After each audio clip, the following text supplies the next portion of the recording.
How Alexander's army changed ancient warfare. Alexander the Great's army was a formidable force, not only due to its discipline and skill but also because of the revolutionary tactics and innovations that Alexander introduced. His campaigns between 334 and 323 BCE showcased a level of military prowess and adaptability that transformed ancient warfare. From the battlefield to logistical strategies, Alexander's army set new standards for efficiency, coordination, and combined arms tactics that would influence military practices for centuries. Alexander's army didn't just conquer territories. It revolutionized the art of war itself. Chapter 1. The Foundation Philip II's Reforms. Before Alexander could achieve his legendary conquests, his father, King Philip II of Macedon, laid the groundwork by reforming the Macedonian army. Philip introduced the Macedonian phalanx, a highly disciplined infantry formation armed with long spears known as sarissas. These spears, far longer than traditional Greek hoplite spears, allowed Macedonian soldiers to engage enemies at a distance, creating a wall of spearheads that was nearly impenetrable. Philip also improved training and discipline, ensuring his soldiers could perform complex maneuvers as a single unit.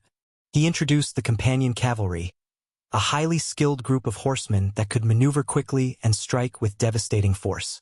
Philip's reforms created a balanced, versatile army that combined heavy infantry with a mobile and powerful cavalry, a combination that Alexander would use to maximum effect.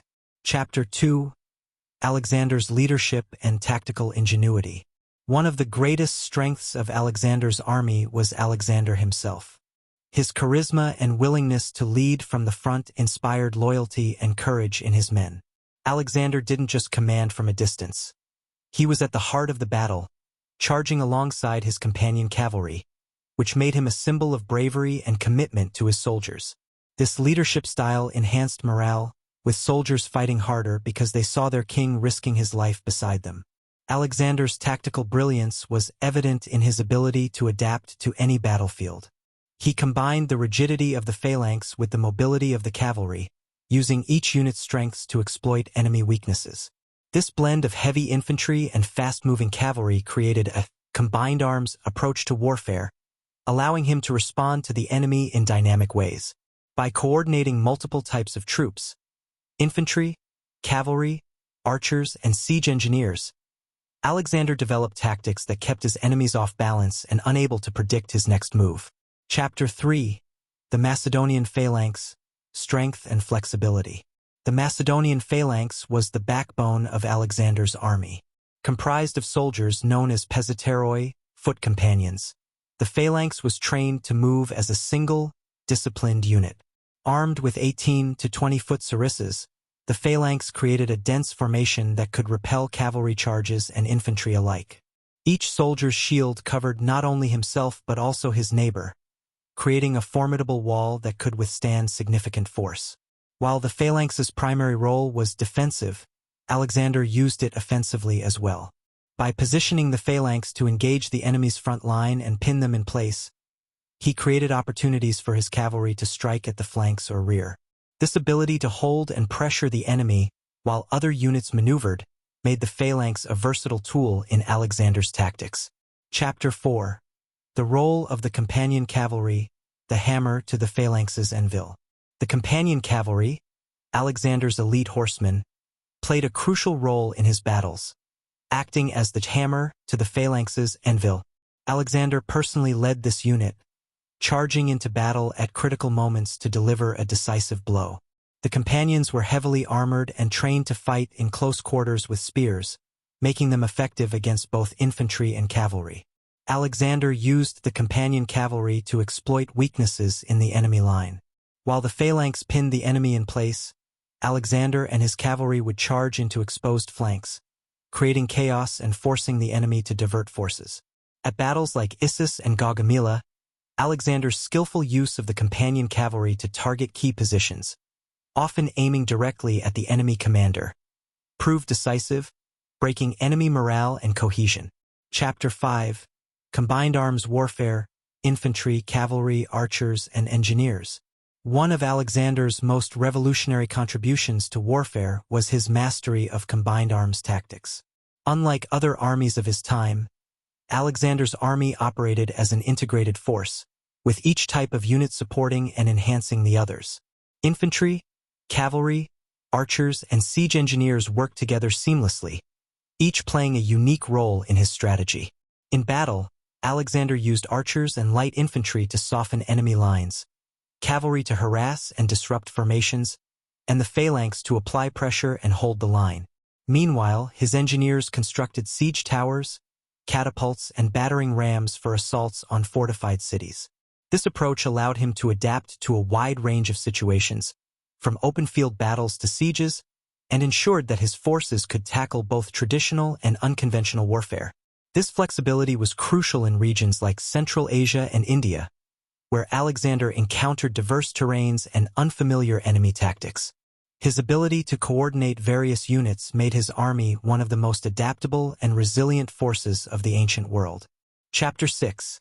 Siege Warfare, Engineering and Innovation.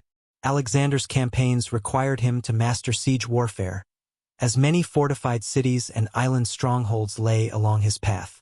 His engineers were highly skilled, building advanced siege equipment like towers, catapults, and even makeshift causeways. The Siege of Tyre, one of his greatest engineering feats, involved constructing a massive causeway from the mainland to the island city to bring his siege towers close enough to breach Tyre's walls. In addition to traditional siege engines, Alexander's army adapted to unique challenges in each siege. They built scaling ladders to assault walls, created protective shields for engineers, and used movable towers to provide cover for advancing troops. These innovations not only showcased Alexander's determination but also highlighted his ability to improvise and engineer solutions that turned seemingly impossible scenarios into victories. Alexander's mastery of siege tactics forced his enemies to reconsider the value of fortifications. Cities that might have otherwise resisted surrendered upon seeing his army approach, knowing that Alexander's siege tactics could breach even the most formidable defenses. Chapter 7. Logistics, the lifeblood of Alexander's army. One of the unsung aspects of Alexander's success was his ability to manage logistics across vast and difficult terrain. Alexander's army moved with remarkable speed and efficiency, which required careful planning and resource management. He trained his men to march long distances while carrying their own supplies, minimizing the need for a cumbersome supply line. His troops were also adept at foraging and lived off the land, allowing Alexander to maintain mobility and adapt quickly to changing conditions. Alexander understood that his campaigns depended on maintaining a steady flow of resources, and he was adept at securing supplies from conquered territories. He ensured that his army's movements were strategically timed, avoiding resource-scarce regions and securing key ports for resupply. This logistical efficiency allowed him to maintain the momentum of his conquests, even in remote areas like the Hindu Kush and the Gedrosian Desert. Chapter 8. Psychological Warfare and Morale. Alexander's army changed warfare not only through physical force but also through psychological tactics. Alexander understood the importance of morale and the psychological impact of his reputation. By leading from the front, he inspired unwavering loyalty among his men.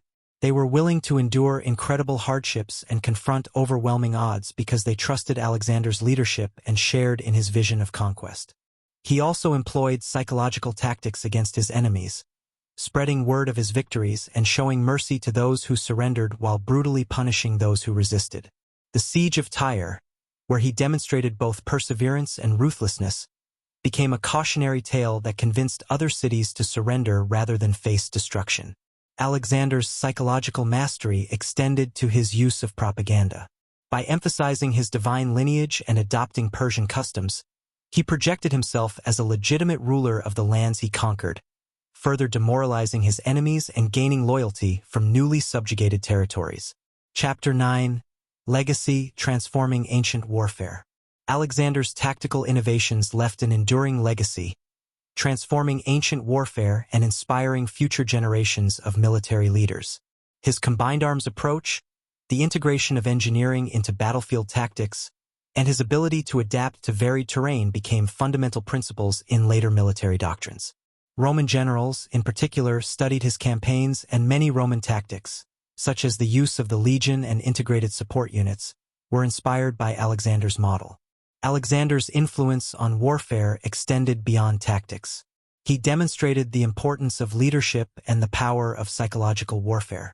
His charisma, adaptability, and willingness to share hardships with his men set a standard for command that leaders from Julius Caesar to Napoleon would emulate. His campaigns taught that an army's strength lay not just in numbers but in discipline, coordination, and flexibility. Epilogue: the enduring impact of Alexander's army. Though Alexander's empire fractured after his death, his military legacy endured. The techniques, tactics, and innovations he introduced changed the nature of warfare, establishing standards that influenced military strategy for centuries. His mastery of combined arms tactics, his adaptability in diverse environments, and his psychological approach to leadership created a blueprint for conquest and governance that extended far beyond his lifetime. The success of Alexander's army did not lie solely in its size or equipment but